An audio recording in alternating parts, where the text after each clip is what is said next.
আমাদের গ্রামের পাশের গ্রামে একটা মসজিদ রয়েছে। আমি যখন বর্ষাকালে বাড়িতে থাকি আমি ভালো করে কান পাতি, যখন নামাজটা হয় ঠিক সময়ে হয়, ভোর 5টায়, দুপুর 12টায়, আবার বিকেল 5টায়, আবার সন্ধ্যেবেলা। আমি সঠিক সময়গুলো জানি না, কিন্তু কানে আসে।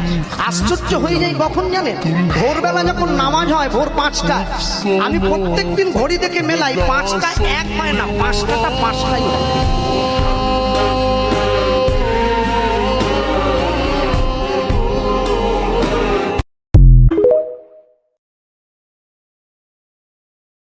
আমাদের গ্রামের পাশের গ্রামে একটা মসজিদ রয়েছে। আমি যখন বর্ষাকালে বাড়িতে থাকি আমি ভালো করে কান পাতি, যখন নামাজটা হয় ঠিক সময়ে হয়, ভোর 5টায়, দুপুর 12টায়, আবার বিকেল 5টায়, আবার সন্ধ্যেবেলা। আমি সঠিক সময়গুলো জানি না, কিন্তু কানে আসে। আশ্চর্য হয়ে যাই কখন জানেন, ভোরবেলা যখন নামাজ হয় ভোর 5টায়, আমি প্রত্যেকদিন ঘড়ি দেখে মেলাই 5টা 1 হয় না, 5টাটা 5টাই হয়।